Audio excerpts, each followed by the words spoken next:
This is Media Sales Mastery, the podcast for media sales professionals.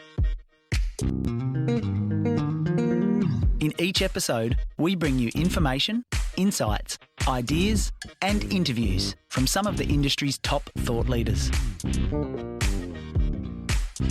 Head to mediasalesmastery.com to help pick the topic and guide the show. This is Media Sales Mastery, the podcast for media sales professionals. I'm your host, Jamie Wood. Our topic today, constructing a killer pitch. Now, whether it's pitching to a boardroom, pitching a multi-million-dollar agreement to a boardroom full of stakeholders, or whether it's presenting to a small business owner at a cafe, pitching your solution is perhaps the most critical step in the entire media sales process. I speak to a lot of media sales people, and many of them are kind of obsessed to the point of distraction with what their competitors can offer, do, or have. You hear excuses like, we'll never be able to win that, our competitors can discount heavier than us, they've got a larger audience than us, they have this product that we don't, they spend more on client entertainment, etc., etc.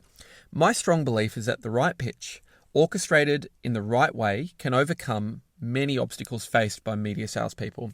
Our expert guest today, Adam Finesse. Now, he's the Managing Director, Asia Pac for a company called Impact. I'm going to let him talk a little bit more about his experience and what he does in his current role and what Impact are all about. But he's a great guest to have for this topic and very excited to get into this one. The first five. Adam Finesse, welcome to the podcast. Good to be here, Jamie. Good to be here, mate. I notice you throw me a like on LinkedIn whenever I upload a new episode, mate. Have you listened to much of it? Have you had a chance to with all that international travel you haven't been doing in the last year? I've listened to a couple of episodes. I haven't listened to all of them, but, I do like to support, mate, what it is that you're doing. I think it's fantastic. Oh, thank you, mate. I appreciate it. Well, you and I have known each other a while. You did a tour of duty up here in Brisbane. You're now based in Sydney. Managing Director, APAC and Australia and Asia, I think it is, for Impact. Yeah. Tell us a little bit about your career in media, your current role, your current company, and then we might sort of dive into the main topic all around constructing a killer pitch. Yeah, so maybe I'll focus on sort of pitching, I suppose. So, man, it's been 20 years of pitching, been in direct sales, agency sales, been in radio, TV, cross-platform, so that's, across sort of online and magazines and TV all combined. That was back in the 9MSN days, MI9 I believe it is now.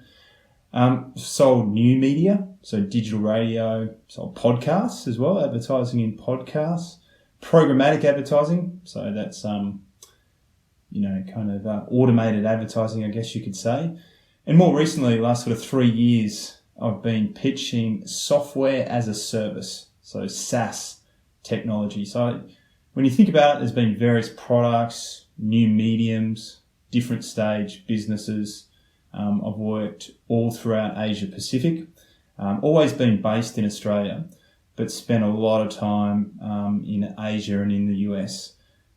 So some of the companies that I've worked for, many of your listeners will know. Companies like Southern Cross Audio Stereo, Macquarie Radio Network, Nine Entertainment Company. Radium One was the programmatic business, and now I'm currently Managing Director for Impact. And we have offices in Sydney, Singapore, Shanghai, and opening up in Tokyo next month. It's kind of great to have you on here because I think we might explore a bit, not only pitching, but obviously cross-cultural pitching and pitching in different markets around the world and where some of those nuances and social norms might differ. But I suppose to set this up, mate, we often think of pitching as a very theatrical process. People think pitching, they think of shows like Dragon's Den from the UK. They think of Shark Tank, maybe not the Australian one. I think maybe more of the American one with the big $1 billion deals they do. The big Hollywood movie idea pitch like Ari Gold from Entourage. Think about effective sales pitches though. They can really take many forms, can't they? Is that a fair statement? Would you agree with that? Look, I think there's a common misconception in seeing the pitch as sort of the start and the end. So I think the pitch starts a lot earlier than most people would think. I think it's the first conversation. It's the first impression with the prospective customer. I think the pitch is every conversation in between. It's really understanding that prospective customer as an individual, what they care about, their organisational dynamics, any politics. And then when it comes down to the pitch, maybe it's a pitch with no slides. Maybe it's a PowerPoint. Maybe it's a whiteboard. Maybe it's a mixture. Personally, I'm not a fan of only PowerPoint, and I much prefer finding a way to use PowerPoint or slides to support a more kind of personal, interactive engagement. So I guess there's various ways that you can pitch. Yeah, it's a really good point too, because I think, we often think of pitching as a very transactional type of activity, don't we? We see it as you kind of come in and a deal will live or die based on how good somebody can go in and deliver a pitch to the room. And it certainly feels like in the trading environment we're in and in the market we're in, and certainly, I would imagine in SaaS, which is a much more complex enterprise sale, it's a multi-faceted approach, isn't it? It's you might be dealing with a customer over a much longer cycle of time and sort of stepping them through a bit of a sales process. Mate, 100%. Yeah, 100%. It's definitely not, when you walk into that room, it's definitely not the only time that you should be speaking to those people that are in the room, and the only time that you should be pitching to them. It's a little mini closes along the way as well. So getting their buy-in on the idea and the concept and where you're at, getting the feedback along the way. And so then the pitch is just bringing it all together. It sort of dovetails into the first question. Media sales mastery. Before we go any further, it's probably worth clearing one thing up. A good pitch of a bad solution isn't going to work, right? So we're not necessarily talking about here's how you can sort of do the smoke and mirrors on a bad solution or a bad service. But so, to set this up, what would be the absolute critical things that a media salesperson would need to have done before they actually start to develop their pitch or rehearse their pitch or get it ready for a client? Yeah, so look, the pitch is definitely a journey. It's not a destination. Do your research. Definitely do your research. So have a plan. Think about the people dynamic. Think about their process. Kind of what is the decision-making process? Are there any legal departments involved? What are their pain points? How do they react to price? So what's their price sensitivity? Why do they need what you're selling? Is it important to think through as well. So maybe finding even a framework. At Impact, we follow a framework which is the command of message, which is kind of this mantra framework where we look at before scenarios. So where is the business before they take on our technology, and what are the negative consequences of them not doing anything? And then what are those after scenarios, and what are the positive business outcomes? We talk about required capabilities. So what is the business? What do they actually need, and how do they judge whether those required capabilities are going to actually make some kind of difference? So that's where you talk about metrics. And then we talk about, how do we do it? How do we do it better than our competitors? And then it's about proof points as well. So case studies, customers, and we always get them to speak, get prospective customers to speak with current customers to get a bit of an idea. So there's a bit of a process there. There's another method that you could use. It's called MedPick. Similar kind of scenario where you go through various points there. M in the MedPick is for metrics. So how do they kind of judge that it's going to be successful? What are the metrics they're looking at? Economic buyer is the E. So who's the one that actually signs off on the deal? Who has the money? D is a decision-making process. It also stands for decision criteria. P is for paper process. What's the flow of that paper within their organisation to get those sign-offs, which may involve various stakeholders as well as a legal department. That may take some time. I is for identifying the pain. And then C in this MedPick, there's actually 3 C's. One's for competition, second's for champion. So who's the person within that organisation that can actually help you construct the deal, get the deal done. And the third C is for compelling event. So what's the thing? What's the reason why they're going to buy what it is that you have? What's the thing that's driving the sale? Why is it now? There's just a couple of different frameworks there. Mate, it's really good to hear that kind of framework that you've got there, and both very robust. And it's interesting, I think, we have a tendency, maybe at the moment, response times have effectively cut in half, in the agency market. Briefs are being issued, people are being expected to turn around really high quality work and really well put together pitches under, major time constraints. And I do worry sometimes that those types of frameworks are just sort of left by the wayside because they're seen to be maybe creating a bit of drag, or we don't have time for that. We have a shorthand with the agency. We know how they like to plan and buy. Let's not worry. But, you reveal some good things there around like who is the economic buyer in this transaction? Who's an influencer? What are some of those hidden competitive challenges that might reveal themselves? It's a really interesting area to unpack. Sort of reflecting on impact and maybe the last 12 months and how you guys have been going to market and maybe pitching solutions, has there been any noticeable changes in the way you've had to adapt the way you pitch your product or service in the market? Look, I think there's been a massive demand for what it is that we do. So we do a lot with kind of those businesses that have transactions online.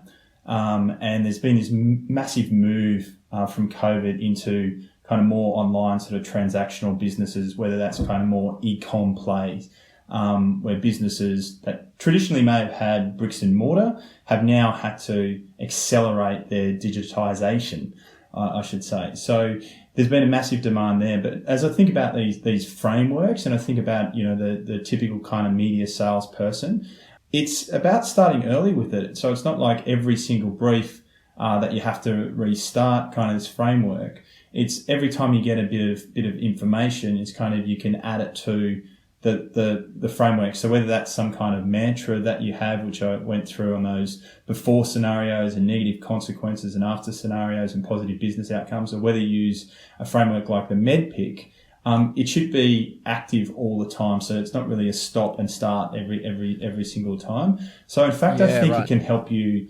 accelerate your responses to briefs because you've got the information there. And then if you don't have a piece of information, you can ask the question then and there when you're being briefed, so you can fill it out and you can respond a lot quicker. Mate, fantastic. That's a really great answer and great insight there, particularly when we are, selling into markets where we are having multiple transactions and delivering multiple pitches to the same customers and client base. Mate, getting a bit tactical here with the next question. Let's talk about the role of time in a pitch. You're in the room, you've got the captive audience. Understand that there's a pretty broad spectrum of solutions that a media salesperson can present, but how long should a pitch last? And is there any sort of duration that's maybe a bit of overkill? And if so, why? Look, my attention span is pretty limited, so the shorter the better. I think it definitely has to be under an hour. So I think it has to be under an hour, and that would have to include some question time as well. I think the time of pitch, you don't want to be on 4 p.m. on a Friday afternoon, unless you're pitching at the pub, which is a different type of pitch. I think the pitch is the time to get all those key stakeholders in the room to present the idea or solution that you've developed, and hopefully you've collaborated with them, got them excited about the journey and what lies together.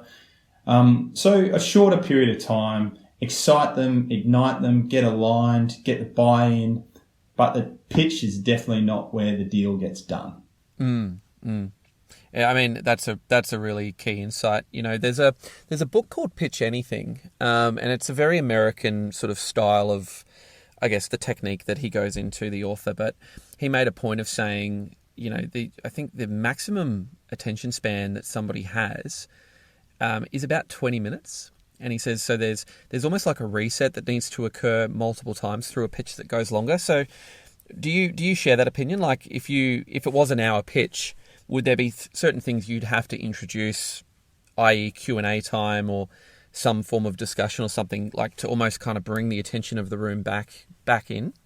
100%. Like even when I said, it needs to be under an hour, like I get a bit squirmish even sort of saying that. So I think you can break it up, right? Like it's definitely has to be question time. I mean, I love to get interaction in pitches as well. You don't want to just have this PowerPoint which you're trying to throw down people's throats. You want to get them involved in the sort of the story of the pitch as well. Get them bought in, get them asking questions, get them excited about what it is that you can do for them. I think they're the best pitches. In fact, I was listening to one of your earlier episodes. It was episode 11.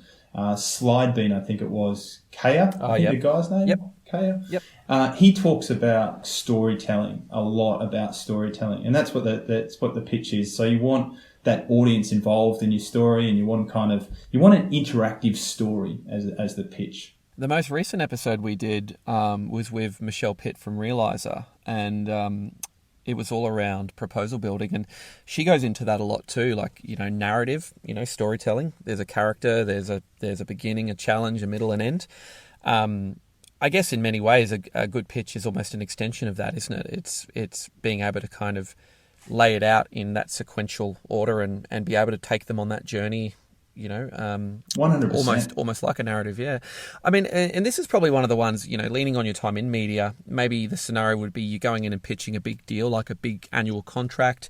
You've got multiple stakeholders in the room. Maybe there's an agency, there's a marketing team, maybe there's some active members of a licensee board in a room. You probably know the client I'm suggesting here, but, who first of all should probably be in that room in terms of, their roles? And how do we ensure that we could probably address the needs and concerns of multiple different parties in that type of dynamic? I guess who needs to be in the room from their side? I mean, you'd want key decision makers in the room. Ideally, you'd want the champion, so that person that you've been talking to that can sell your business within that organisation, and the person signing the deal. From your side, a couple of different levels, if you can get the levels that are matching their side, which is a good thing to do. Great call out. Yeah, so matrix sort of level or matching is important. It's understanding the needs of the various stakeholders is important in the lead up to the pitch. So hopefully you're able to find those out, the needs of the stakeholders, and be able to tailor the pitch to address those needs and kind of call them out through the pitch and check in regularly. If you've got a quick turnaround time and you don't have enough time to check in too many times before the pitch, at least check in once before and just kind of headline where you're heading directionally, and do that with your champion and maybe one or two other stakeholders if you've got them as connections, or even get someone senior in your organisation. If you're pitching to a C-level on their side, get your CEO or your sales director or your commercial director to have that conversation and go, hey, this is what we're going to pitch. This is kind of where we're at. This is what we're thinking. How does that land with you? Where does that sit? And just get a bit of a sense before you go in directionally. Such a great call out, mate, because I think the word for it is persuasion. It's almost like you're persuading in the room, but it's like, what can you do to stack the odds in your favor before you go in the room? And one of the things that I think is a good call out here is you should never really pitch a new idea to a completely cold room. You should potentially kind of have one or two people that are stakeholders that are going to be in that pitch. Use them as a sounding board beforehand. Get them on board, get them to somewhat support you before you then go in and pitch it in the room. So really good call out. And I think also, the next question, it sort of leads me to this, because there's a lot of talk around the role of creating tension up front in a pitch. And I suppose to give that more context, like creating a level of, fear of missing out, or creating a level of understanding that something might be time sensitive, or maybe creating some level of competitive tension. You might be pitching a solution to a large brand that has a big competitor in the market that might be outmaneuvering them. Is that kind of that creation of tension, is that something that you can maybe expand on a little more? Have you had much experience? Is that a tactic that you guys use, or is it something that maybe isn't appropriate for every scenario? Look, I can see where it may be used, but I'd prefer to kind of bring the prospective customer along on the journey, so they're already kind of bought in, so they feel it's almost like their idea. So I always like to sort of start with them and what you've heard, asking them whether anything has changed. I think this is key to level set everyone within the room and focus on what you're going to do to help them in a unique, compelling and different way. How will you give them reassurance that you're the right choice? This is where the kind of the proof points is important as well, in providing the validation. To create some tension, I think could work as part of the overall kind of pitch, I suppose. But I think maybe creating the tension as well as having them bought into the idea which has already been created collectively would be a more powerful thing to do. I just think that sometimes creating tension alone may be inauthentic, and it may be a short-term tactic, not a long-term strategy. Yeah, it does feel very tactical. And, it's funny, when I put that question down, I was just curious about it, because there's been 2 to 3 big pitches in my career I can recall where that really was the strategy going in. And it wasn't done in an inauthentic way, but it was kind of going in and saying, there is a genuine missed opportunity here if we don't act now in this fashion, or we're starting to see your category really heat up, and here's some of the trends that are informing that, and maybe a reason why potentially we need to take this course of action. So I think, use it sparingly, and use it when it's actually relevant, and when it is part of, I guess, putting the solution to the client, rather than maybe an afterthought to create and use it. And I'd say use it when it's real. Correct. Yeah. Use it. Don't actually use it. Like it's almost integrated into the pitch if it is relevant and applicable. And true. and true, of course. And true, because it is saying that some of these things are true. If you've got a big sponsorship opportunity and their competitor is about to buy it, use that. Absolutely, use that as a why buy now. Like, hey, this, your competitor is about to buy this. It's your opportunity, but it is kind of first in, best dressed with this one. Now, they may not believe you, but when the competitor has actually bought it, then they're going to believe you the next time you say it. Well, that's right. And that's why I think it's about using it sparingly when it is true, because you could really burn credibility quick, but you could also establish it quick in that scenario you pointed out. And I think maybe this is something that everybody's struggling with, but we know that the media environment is becoming infinitely more complex. There's certainly a much broader product suite that media salespeople are being expected to sell across and to be familiar with, and we're definitely putting solutions together that are harnessing a much richer mix of assets. So that's great, right? I think that's actually exciting, and it keeps things very exciting for us, and we love going and pitching those new solutions. But do we kind of have this tipping point where too much detail can be kind of overkill? How would you recommend a media salesperson with a really complex solution? How do they potentially kind of strike that balance of just enough information in that pitch versus maybe overkill? Just cut through the noise. It's like, what's really important. I used to think about slides when I was writing slides, or even now when I'm kind of reading them, and I look at it and I think, who gives a shit? The thing on the slide is who actually gives a shit? And the other thing is, what's in it for me? And if you go through that, and the what's in it for me is for the actual audience. It's what's in it for them. If you can't answer those questions, who gives a shit, and so what, and what's in it for them, kind of take it out of your pitch, or take it out of your sort of your presentation. So I think cutting through the noise, think about what's really important, prioritize, push back, get to the real problem or the opportunity, and turn the heat up on either the pain or the pleasure. Speak the customer's language, use their terminology, and make the complex simple and the simple compelling.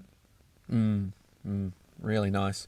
And this is sort of the last question, and I think we've covered it a bit, but it'd be good to hear you unpack it a bit, particularly from maybe pitching and presenting around the world and in different markets. But, you're walking into a room to do a pretty high-stakes pitch. What can you do beforehand to help stack the odds in your favor, particularly around getting an understanding of the dynamic of the room and the people in the room? So I guess what I mean by that is, how do you ensure that when you walk into that room and you have 5 to 6 people, you really understand not only what it is that you need to do to address their concerns and their needs, but also the interpersonal dynamic that they might have with each other, and maybe the hierarchy and some of the cultural kind of nuances that might be at play too? Yeah, it can get really, really interesting.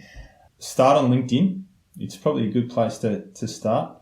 Kind of map it out, right? Map out these roles, responsibilities, ask mutual connections about them as well, and then fill that out in your matrix. It is all about preparation. Try to find a personal connection. Are they into a certain sport? Are they on a board of a charity? Are they involved in a charity, in an industry body? What are they passionate about? Did they speak at something, at an event, on a podcast? Have they written some content, an article lately? Really research it. Connect with them beforehand if you can. Bring up a topic that was raised in one of the bits of content that you found. Also know your competitors, know your competitors' weaknesses, and also your weaknesses and what they may have said about you. Set some setting questions as well. So find subtle ways to ask questions about things that your competition can't do or don't have, that make in the eyes of that prospective customer in the pitch, make them realize that your solution is actually better for them.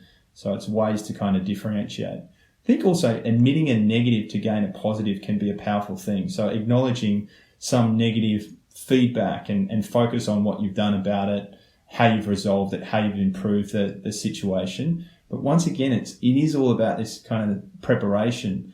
And I'd say that understanding the people dynamic, the politics at play that could be within their organisation and hierarchy, and doing that in a planned and strategic way prior is super important. I can't ask my sales manager that. So we're in the last segment, mate, and this is a listener submitted question. Let's jump into it. Every year we get summoned to the boardroom of one of our agencies to pitch for an annual contract worth £3 million. This is usually in front of the agency, the client, and the marketing team. So a lot of people. They only ever give us 30 minutes, and I always feel like we're on the back foot. And we haven't carried the business in about 3 years now. And every year we get told the contract and the proposal was fine, but that the room favoured another supplier after seeing their presentation. I really don't know what we're missing. So have you got any tips for us as to how to uncover what we aren't doing that they are? And of course, how we can combat it for this year. And a bit of a time-sensitive one because it's a new fin-year contract renewal. So kind of timely we're addressing it now. What do you think, sort of reflecting on that? Any initial thoughts? So there was a time when I worked in Brisbane, as you know, Jamie, and I was working at a radio station. I was working at Southern Cross Stereo in Brisbane, and we kept losing a pitch to a competitor in Brisbane. It was Nova. We kept losing to Nova. And we kept losing Subway to Nova. And I went into the agency, which was Icon, and I asked the CEO of Icon, why do we keep losing this pitch to Nova? We have a larger audience. We have better talent. We will do kind of whatever needs to be done to win the pitch, and we've tried it the last sort of couple of years, but we continually are losing. And the CEO of Icon said to me, Adam, the client just loves Nova. And I was like, yeah, that's irrational. She's like, Adam, the client just loves Nova. And it was at that point, this was one of the greatest learnings of my career, was it's about irrational love. How do you create irrational love with your current customers and your prospective customers? That it doesn't matter if someone else is better on paper. It doesn't matter if they've got a larger audience, a cheaper rate, but they just love doing business with you and your brand so deeply, they're bought into it, but they don't want to go anywhere else. It's not a short answer to your question, because it starts kind of now, but the answer is creating irrational love. And basically that's that's relationships. Well, I think you're right, Matt. Like, this is what I was reading into this too, was again, these questions sometimes are really hard to unpack because you could completely miss the mark. But if I had to go, what's happening here? The competitor is clearly very good at retention and growth of the account. I'm sure they go into a pitch and it's like they know the business, they've held it for 3 years, they've spent the last 6 to 12 months investing in the relationship, building leverage, building value, deepening their understanding. They've gone on journeys together, and if they're smart, they've probably sold a bunch of different things that are really hard to unpick. A lot of things that potentially have made the relationship very sticky, that are hard to walk away from. So it is a tough one for this particular individual. And I guess to your point, that idea of having to create the irrational love, what might be an approach? They're not on the contract. Maybe they've got 8 weeks. Maybe it's about setting it up for next year rather than in 8 weeks' time. But what would be some of the steps that they might need to take here in order to start to build that level of rapport with the client? I would get a number of levels of connection with the client, CEO to CEO, marketing director, commercial director, whatever you can get. Yep. Get those levels of connection. Encourage those individuals to have the conversations and listen. Ask them questions around, what are you trying to achieve? What are your biggest business problems right now? What's keeping you up at night? What are you seeing in this business that you're not seeing in us? How can we add value kind of to your world? Get really deep with them as soon as you can, as quickly as you can, and have the level on your organisation speaking to the same level of their organisation. Ask them questions and just shut up and listen. And then when you come back and you pitch, use that information in the pitch. If you've only got 8 weeks, you have to do it now. Yeah. Well, 4 weeks because I'm not uploading this episode straight away too. If you've only got 4 weeks, you have to do it now. I think, one of the other things here that I think is interesting is I've been in that scenario too, mate. Sales director of a team, you're constantly getting outmaneuvered, you're losing. Sometimes, I actually think sometimes a really kick-ass pitch can overcome a lot of that stuff. But it's also about, that whole thing of thinking about the relationship and going, to some extent, inertia is pretty powerful, but people also like the new shiny thing, and people do like change for change's sake sometimes too, particularly in our market. So I would also start to think about areas where maybe the relationship has become a little stale after 3 years. What are the things in your kit bag, or what are the things you do that are potentially unique and valued by the client that maybe the competitor doesn't have? Maybe they've been taking the relationship a bit for granted. Maybe they're going to be cocky this time. So how can you do some things to potentially capitalize on that, or to unearth whether that's happening through your conversations? So yeah, I think to your point, Adam, it's first of all just about going in and really having a frank conversation and asking the question. There's no marketer or agency person that's not going to entertain that chat because they see it as driving more value and creating more competitive tension anyway. So yeah, really good. Interesting to hear you reflect on your time in Brizzy too, mate. I've actually got one more thing to add there, which I think, so I think one way that you can really differentiate is ask deep questions prior to the pitch and really get to that pain. Get to that pain, what they're trying to achieve, and listen to them. And then make sure that you're playing that back to them in the pitch and really shining the light on it.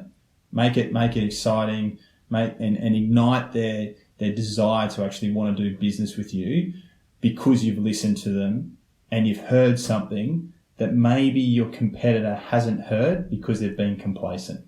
Yep. Absolutely.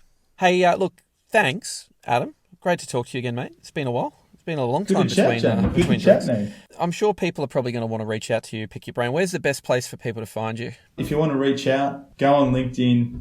Look for Adam Finesse in Sydney. I don't think there's any others. There may be. So just look for the guy with glasses. The trademark black dark rim glasses. And I suppose, the only thing that we sort of ask everyone to do at the end of an episode, mate, is, to maybe just leave the audience with maybe a parting thought on the topic. So, constructing a killer pitch, if we were to take away one thing this week and maybe try to apply immediately, what might that be, mate? Think about the journey of the pitch. So the pitch itself, when you go into a room and you present something, isn't the be-all and end-all. You need to think about how you kind of lead up to it, what preparation that you do, how you're going to ignite them in the room and encourage them to, go with you as a solution provider. So it is a journey, it's a narrative, it's a story. It's not just that 10, 20, 30, 40 minutes that you have in the room.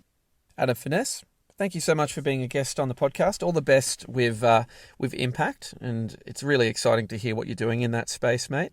And we look forward to having you back on the podcast sometime real soon. Good to be here, Jamie. You've been listening to Media Sales Mastery, the podcast for media sales professionals.